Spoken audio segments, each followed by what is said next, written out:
this is the Prime Consolidate. My name is Asisat Oluwaferomi Adekoye, and we are live at the Oyo State House of Assembly for our very first physical interview session since March after the outbreak of the coronavirus. And I remind you that this is a multi-edition of our political show.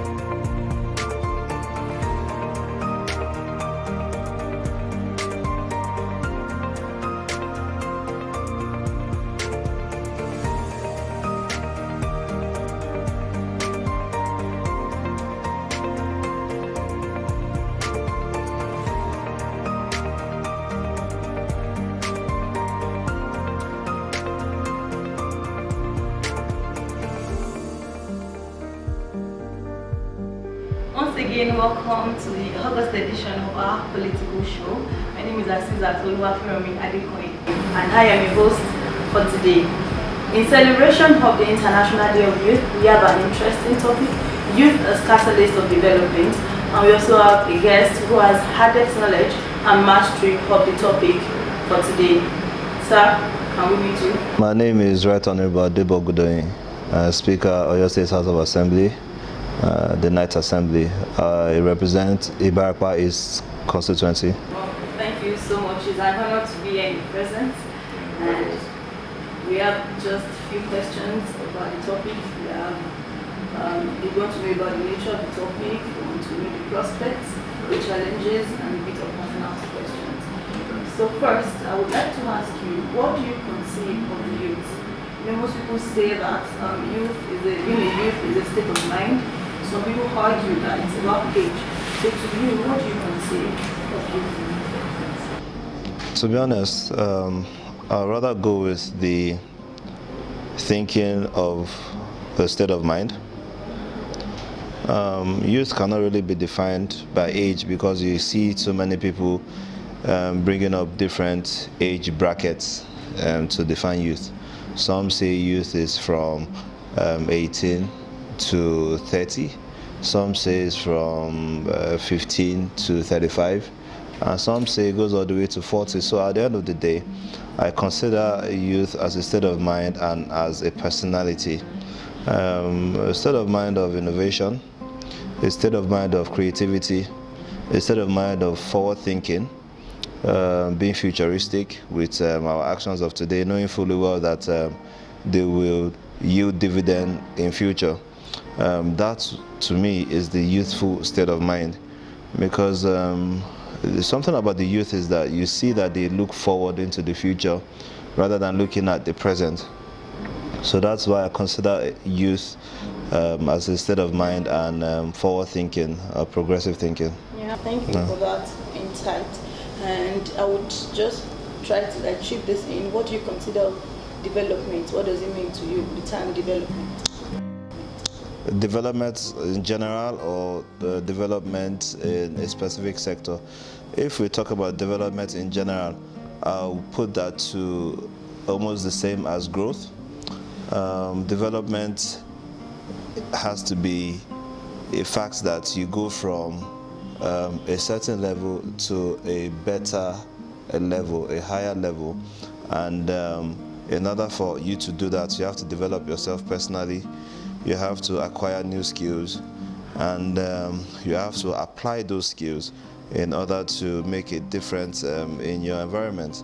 So on a personal note, I believe that development should simply be bettering yourself in every aspect possible.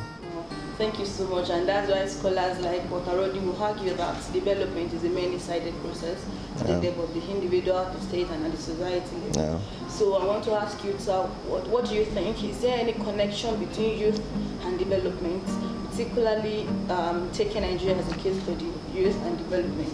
What's the nexus? To be honest, in any community, in any society, in any sector, be it sports, be it politics, be it academics, whatever you do, you find out that in most of all these sectors, the youth always serves as a catalyst for change. The youth serves as a catalyst for development, and the youth also is important because of the zeal that most youth bring into whatever they are doing. And that is why I say, at the end of the day, you cannot take the youth out of the development of any society or any sector that we're talking about. So it goes hand in hand. The youthful energy, youthful innovation is very important for development, constant and consistent development of our society. I can give you various examples of different youth doing new things that we haven't seen before. Even in football, you find out that the newer generations, they are fitter, they are more trained, they are well equipped in order for them to face the present challenges of, like the footballing world. So as boxing, so like Anthony Joshua, the Nigerian, doing so well, or like kickboxing. We're talking about the style bender, Abraham Adesanya. You see most of all our people all over, because I don't want to focus our discussion just on one sector, which is politics. There are leaders in different sectors if you really think about it. And I believe that leadership should not just be seen as just because you're in a position in politics, then that means that that's the only way you can be leader. No, you could be leader in banking sector, you could be a leader in insurance, in financial capacity, you could be a leader in agriculture, you could be a leader in so many other areas of life, not just in politics. Thank you for that insight. Thank you for giving us the connection between youth and development. So I would like to have, pertaining to Nigeria, a partial 2019 argued that Nigeria produces artisans, but they give the market to them. In other words, there are youth, but there is no platform for them.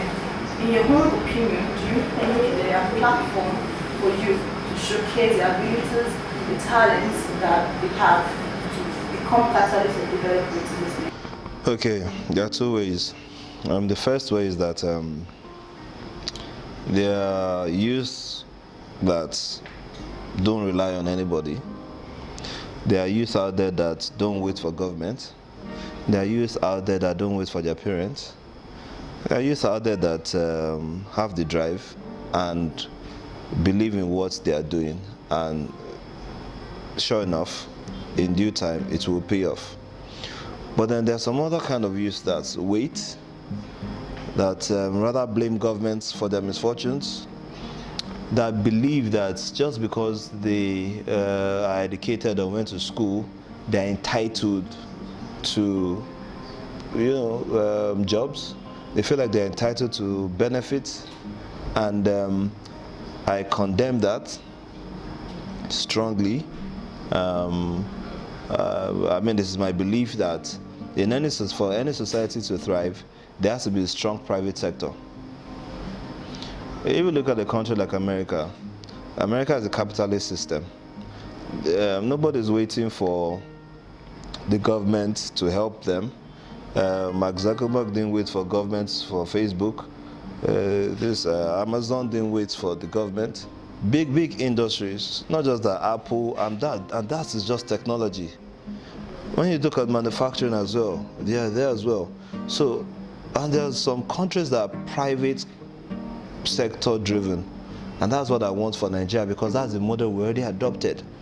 So if Nigeria is saying that we are a capitalist system, then that means that we as citizens should tap into that and find out what we can actually do for the government. Do we now start looking at some government officials that are judiciously spending the limited resources available to each state or the country at large?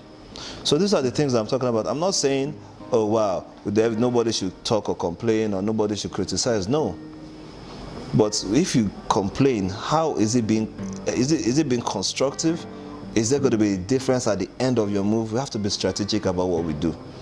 What exactly are we doing? If we talk about like the education now, if all students mobilize all around Nigeria, from the federal, I'm not giving this as an idea to anybody, but I'm just giving an example of what will happen in any developed world.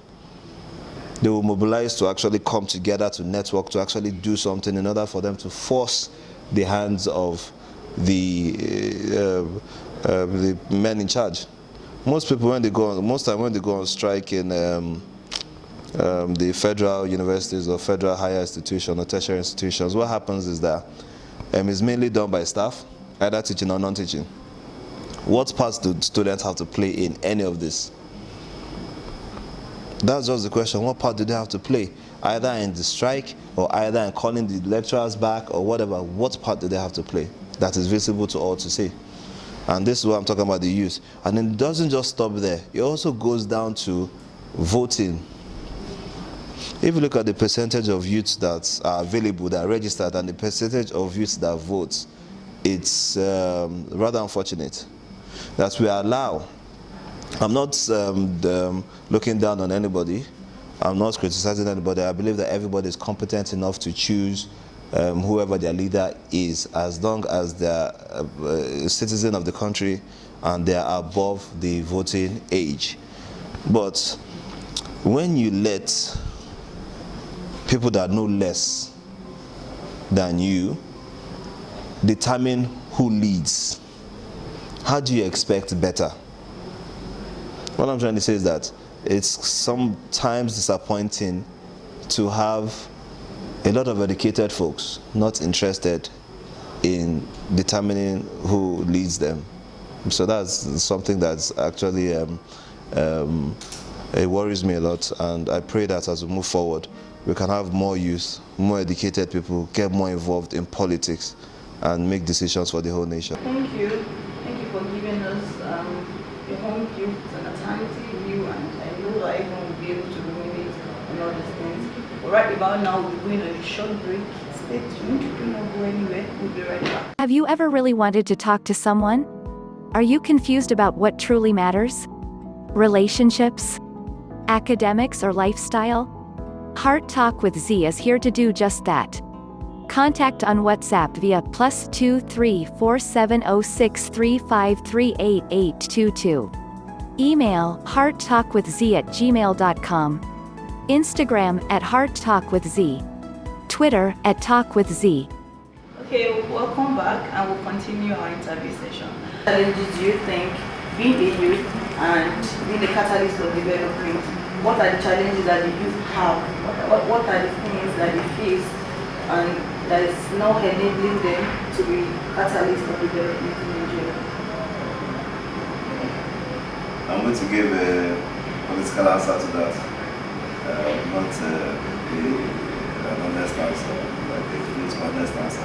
The political answer is still going to be honest, but it's not sugar-coated. The challenges that I believe the youth may have in being catalysts for development all around, not just in politics, because we're talking general now, is infrastructure. There's not enough infrastructure for us to get to the limit of our potential. That's very serious. You have to work 10 times harder in order for you to get to where one person will get to. Taking one step, you have to take 10 steps to get to that same level. So I believe that infrastructure is a big one. It's a big reason why it's a challenge. Thank you, sir. And I would also like to ask, is there any point you feel that apart from all these things that you mentioned, maybe the youth themselves are not prepared? Maybe they are not ready and they themselves are kind of problems to themselves. Is there? Are you going in line with what Buhari said in the interview when he described Nigeria as being lazy? Because I'm not towing that line, but being honest, I believe that the youth of the past are better equipped.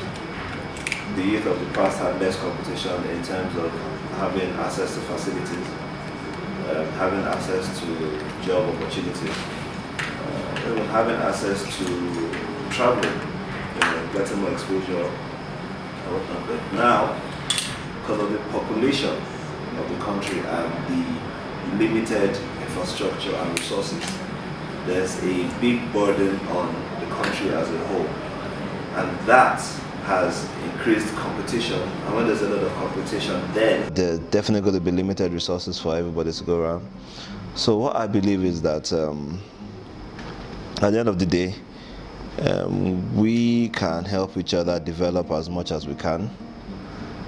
But if I was going to answer a question directly, I'll just simply say that the youth of the past were more equipped and ready for life than the youth of today. Okay. Thank you, sir. Thank you so much. And so we are almost rounding up. I just want to ask a few questions about yourself. So I would like to know what triggered you or informed your decision of going into politics?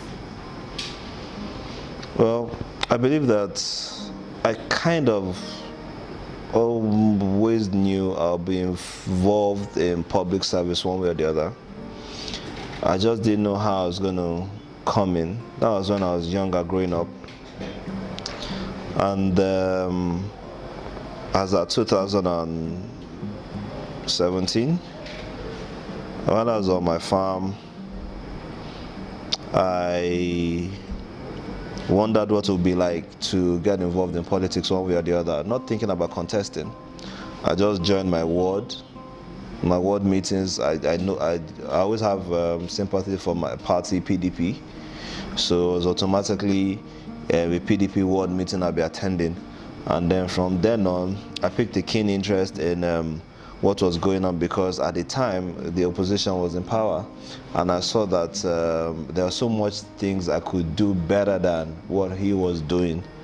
And I put that down to the innovation I said the youth have in any sector. The innovation, you can call 10 individuals, 5 youth, 5 elderly guys, and put them in a room, give them a problem to solve. You see that the ways and manner in which the youth will solve the problems or the issues will be different from the way the elderly ones. The youth will be quick, will be easier, will be more effective than the elderly ones. Well, it depends on if the problem has to do with experience, but I'm just talking generally.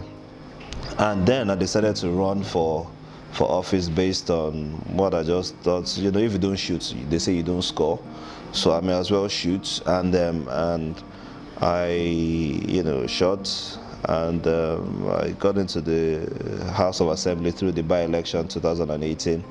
And then from then I had to build on that achievement of winning the election by actually now doing stuff that I said I would do, doing things that I said I would do. And then I did those things to the best of my ability at the time, which later on saw me to winning the general election in 2019. And then coming back to the House, the honorable members had the confidence in me to make me the speaker, as long as the governor himself also, who is the leader of the party, he also agreed, and he had confidence in my abilities as well to lead the House of Assembly. And I also got support from the youth generally, especially from my hometown, from my zone, Ibarakwa. They gave me all the support I needed, and the youth in general, they rallied around me. And when I was inaugurated as speaker, the support was immense, and I appreciate that, because I know that I just do not represent my constituency, Ibarakwa East. I also represent all youth, not just in Oyo State but nationwide. And I am happy also that me winning the by-election served as a catalyst for other young honorable members in the House today to run for office. So that's all we can do at this point. When we lead by example, others also will follow, and they will lead by example, and other people will follow them, and they will get other people to, it's like a chain reaction. So what I did inspired some other people. What they did inspired other people as well, and so on and so forth, until it gets to everybody's psyche that it's time for youth to rule. Thank you. I'd love to ask another question, but I think you answered the question already. I was going to say, how has the journey been so far? Is it a bit tedious? How do you cope? How do you manage to get all these things together? And from my own experience, it has just been for a short period of time. And how has it been generally? Just generally. Okay, well, the most important thing I always say in anything you're doing, you have to have passion for it, because absolute passion powers everything you do. And aside from passion, but the practicality of the whole thing is that in anything you're doing also, you have to have a vision.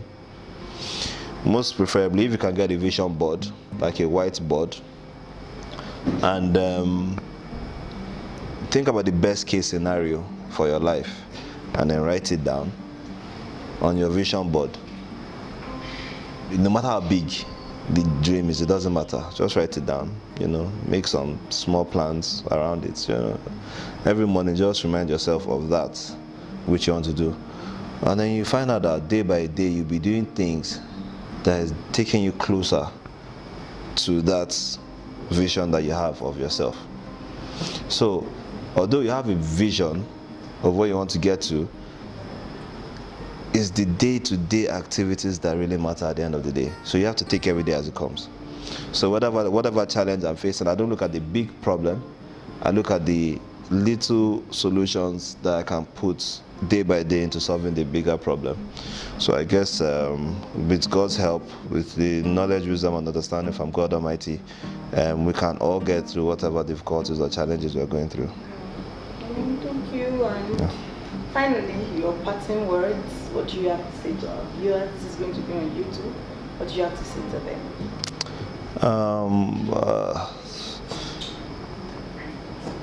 I can only think about one thing, that in life, absolute passion powers everything. Have passion for whatever you're doing, and have faith in yourself. Most especially, have faith in God, and God will definitely see you through. Thank you. Thank you so much for your time, and it's just a thing of pleasure to be here. I mean, we got your attention on social media, and it was just boom, and everything is set. And we will take this time to also appreciate everyone, every single person, every single individual who has taken out their time to make sure that this interview is a success. Really want to appreciate you. Thank you so much. See you next time.